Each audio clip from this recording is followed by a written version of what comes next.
আসসালামু আলাইকুম সবাইকে। আজকে আমাদের আলোচ্য বিষয় একাদশ দ্বাদশ শ্রেণীর আইসিটি পঞ্চম অধ্যায়ের গুরুত্বপূর্ণ এমসিকিউ সমাধান পর্বের সপ্তম পর্ব।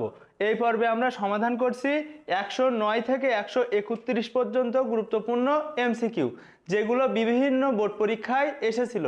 তাহলে চলো আমরা ক্লাসটি শুরু করি।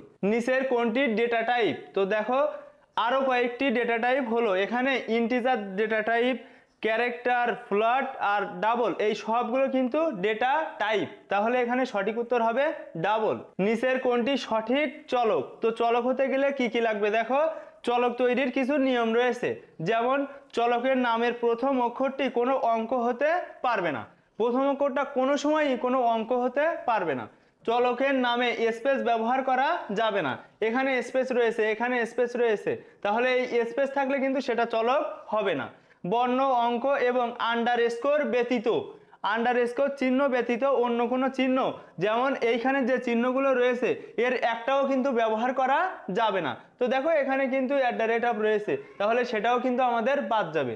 এখানে এই দুইটা স্পেস রয়েছে, এখানে অ্যাট দ্য রেট অফ রয়েছে, তাহলে এই তিনটা অপশন বাদ। সঠিক উত্তর কোনটা হবে? Final result. দেখো ফাইনাল রেজাল্ট, এই রিলেটেড কোশ্চেন কিন্তু অনেকগুলো আছে, সেজন্য এই কোশ্চেনটা ভালোভাবে সমাধান করলে পরবর্তীতে তোমাদের জন্য সহজ হবে।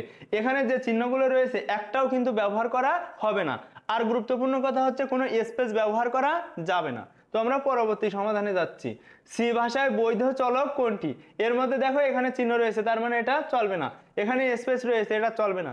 এখানে আরেকটা চিহ্ন রয়েছে, এই চিহ্নটা কিন্তু আমাদের চলকে ব্যবহার করা হয় না। তাহলে সঠিক উত্তর রোল 107, এটাই কিন্তু সঠিক উত্তর। ব্যাখ্যাটা কিন্তু আবারও দিয়েছি, তোমরা একবার লিখে পড়ে নিবে, আশা করি খুব সহজেই এটা বুঝতে পারবে। সঠিক চলক কোনটি? তো এর মধ্যে সঠিক চলক হবে দেখো নাম্বার 2। এখানে দেখো 2 দিয়ে শুরু হয়েছে, তো কোনো অঙ্ক দিয়ে কিন্তু শুরু হতে পারবে না। এখানে 1 দিয়ে শুরু হয়েছে, কোনো অঙ্ক দিয়ে শুরু হতে পারবে না। তো এখানে ব্যাখ্যা আবারও দেওয়া রয়েছে, তোমরা দেখে নিও। ডেটা টাইপ ইন্টিজার এর ফরম্যাট স্পেসিফায়ার, ইন্টিজারের ফরম্যাট স্পেসিফায়ার হবে দেখো %d। %d ইন্টিজার এর ফরম্যাট স্পেসিফায়ার। এখানে আরো কয়েকটা ফরম্যাট স্পেসিফায়ার দেওয়া হয়েছে যাতে তুমি খুব সহজেই বুঝতে পারো। %f ফ্লোট ডেটার ফরম্যাট স্পেসিফায়ার, %x হেক্সাডেসিমাল ডেটার ফরম্যাট স্পেসিফায়ার, %c ক্যারেক্টার ডেটার ফরম্যাট স্পেসিফায়ার, %if ডাবল ডেটার ফরম্যাট স্পেসিফায়ার। তাহলে এখানে চাওয়া হয়েছে ইন্টিজার, সঠিক উত্তরটা হবে %d।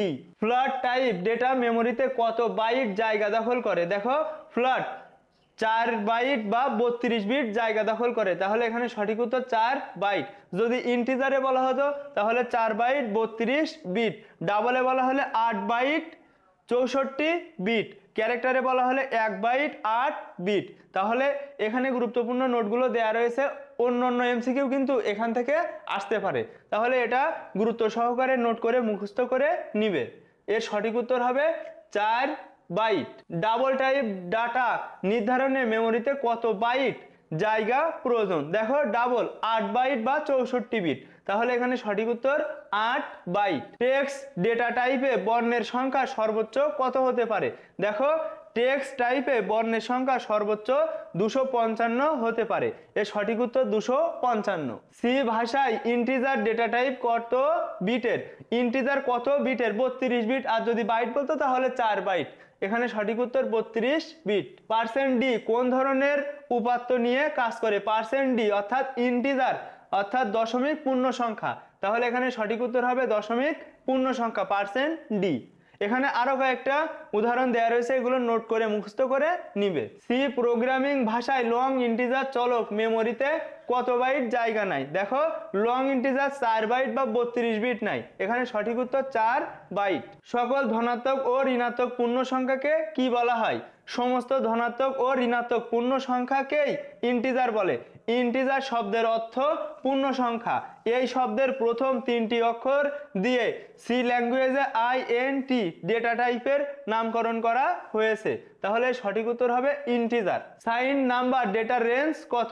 দেখো এটা কিন্তু তোমরা মুখস্থ করে নিবে, -128 থেকে 127 পর্যন্ত। সি ভাষায় ফ্লোট ডেটা টাইপ কত বিটের? বাইট বা 32 বিট, এখানে সঠিক উত্তর 32 বিট।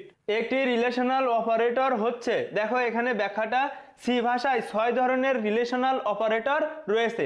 এখানে কিন্তু রিলেশনাল অপারেটর হবে। তো দেখো সেইগুলো কি কি, less than, greater than, less than or equal to, greater than or equal to, equal, আর হচ্ছে দেখো নট ইকুয়াল। তো এই 6 ধরনের রিলেশনাল অপারেটর রয়েছে। তাহলে এর মধ্যে রিলেশনাল অপারেটর কোনটা, ডাবল সমান সমান বা ইকুয়াল। তাহলে এটা কিন্তু নোট ডাউন করে মুখস্থ করে নিবে। সি ভাষায় রিলেশনাল অপারেটর রয়েছে 6টি। তাহলে সঠিক উত্তর বি নাম্বারটা। ফ্লোটিং ডেটার ফরম্যাট স্পেসিফায়ার কোনটি, ফ্লোটিং ডেটার ফরম্যাট স্পেসিফায়ার হচ্ছে %f। ফ্লোট ডেটার format specifier %f। Double data টাইপের জন্য ফরম্যাট স্পেসিফায়ার কোনটি, দেখো ইফ, %if। চলকের নাম হিসাবে নিচের কোনটি সঠিক, এর ব্যাখ্যাটা কিন্তু অনেকবার করা হয়েছে।